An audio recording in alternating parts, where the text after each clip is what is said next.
The Delanco Dunes is a quiet patch of open space along one of the most busy sections of the Delaware River. This 35-acre parcel is at the center of a land battle between local officials and the New Jersey Department of Environmental Protection, and the outcome may have an impact on the efforts of communities to provide open space and parks along waterways in the state. This area was once used as a dumping site for dredge spoils, but that ended decades ago. A development was once planned here. The project fell through. Delanco now owns the land. Town officials dedicated the area as the West Avenue Nature Trails this spring. The DEP tried unsuccessfully to get a court injunction to block the move.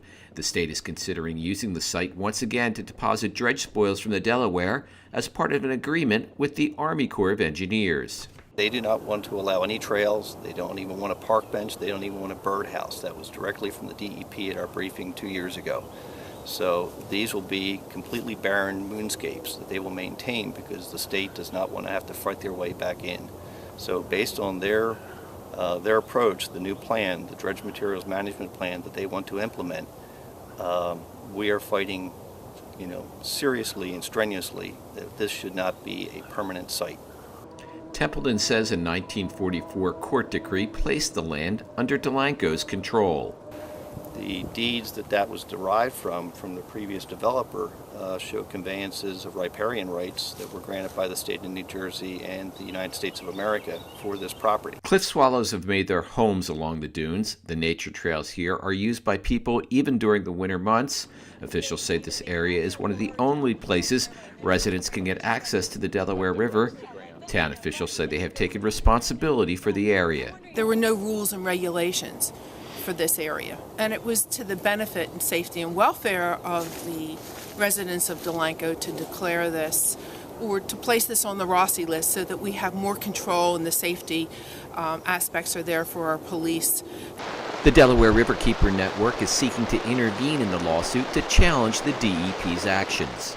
The state is trying to suggest that Delanco is engaging in some sort of heavy takeover activity along these lanes, and it's simply not the case.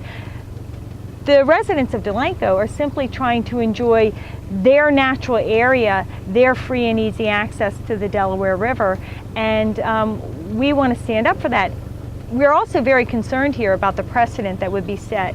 If New Jersey is allowed to use the public trust doctrine to exclude the public from public trust lands, then that would apply not to just the Delanco Dunes and this reach of the river, but that would apply to all reaches of all rivers and all waterways and dramatically change how the public trust doctrine operates in the state of New Jersey. Delaware Riverkeeper Maya Van Rossum says the New Jersey DEP has a mediocre record of providing public access along the Delaware.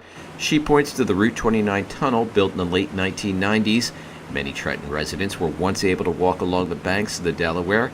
That access was lost when the project was completed. This is the project they should have stopped, not what's happening by the town of Delanco along those waterfront lands. The organization is also considering action to protect the Dunes tract, which has now been restored to a more natural state. Agreements amongst the states with the Army Corps of Engineers should not be able to be used to take from our communities their free and easy access to the Delaware River and public trust lands. These lands belong to the residents of New Jersey, to the residents of this region, to the residents of Delanco, and their use of these public trust lands needs to be protected and preserved and should take precedence over the Army Corps of Engineers' need to dump spoils all over New Jersey and the region.